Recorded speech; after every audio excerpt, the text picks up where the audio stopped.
Assalamu alaikum wa rahmatullahi wa barakatuh. Bugünkü tema mazmunu baýlygyň nämedir? Baýlygyň näçe görnüşiniň bardygy we o baýlykdan näme gazanýanlar hakynda gapleşýäs.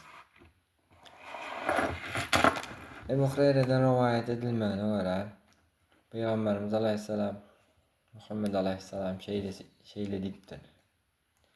Baýlyk esasy malyň kendigi däl. Esasy baýlyk göwnüň baýlygydyr diýip belläp geçipdir.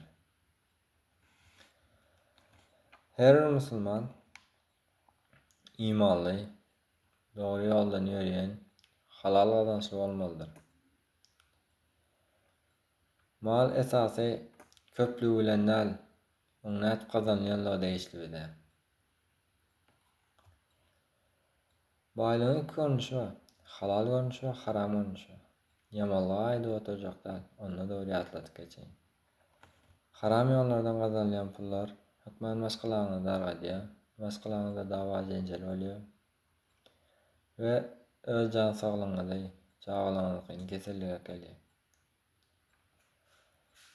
Halal gazançda elbetde kitabymyzda bolan Kur'an-ı Kerimde de her kim berse yamanlykdan saklanar we owadanlyklar dogurlasa oňa begenç ýol azatlaşdyrar diýip belläp geçipdir. Leyl suresinde. Her kim berse adam näçe berbilýändi. Adam beriljek sady kömek edip bilýär. Bar özünden ullara, kiçilere kömek edip bilýär. Elinde barda sadaka etip berbilýär.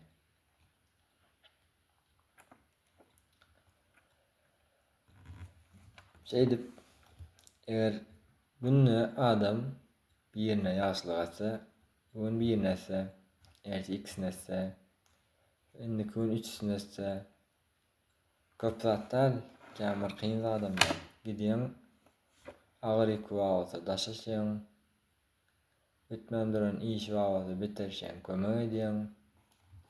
Şeýdip adamlara kömek edip gitse, yamanlykdan saklanýar. Şol yaman bolmaýar. Gitgide günem gowlaşýar, rızkam köpelýär, baýlygam artýar, jan saglygam köpelýär. Esasy düşünje pul diýen düşünje bar. Men size puldan gymmatly bolan zatlar gazanmany öwretjek.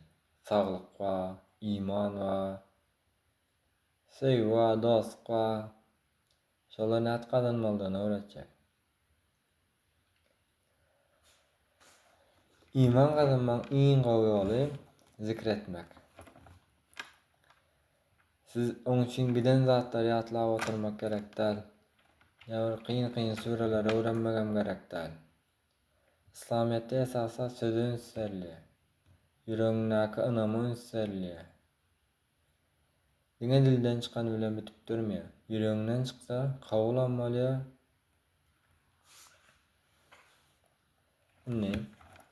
Edil imanyny güýçlendirmek üçin subhanallah, elhamdülillah, Allahu ekber. Günne şolar gaýtalap geçsen, bulam ýöne gowurtdylar. Ulughan manylary, mazmunlary bar. Esasa çyn göwünden çykmaly. Seýýän zatlaryňyzy Allah ýoluna berseňiz, sarplasaňyz, seýýän zatlaryňyzy Allah ýoluna sarplamasaňyz, iň gowy ýetip bilmersiňiz. Näme sarp etseňizem onu Allah bilýändir. Ali İmran suresi. Gowy surelerin biri. Seýýän zatlaryňyz bar, öz gazanan zatlaryňyz, halal işläp gazanan zatlaryňyz bar. Şolary Allah ýoluna sadaka etip berýäňiz bolança. Allah şonu gördi. Sen halal gazananyňy bilýär. Sen Allah'ın razılygyny almak üçin şonu bereniňi bilýär. Sen şu gün halal gazanan puluňa gidip 3 tane çörek alyp paýlasaň, ertesi gün ýene şeýsen, ondan soňky gün ýene şeýsen, Sen imanın güçlük diye. Sen iman alyan.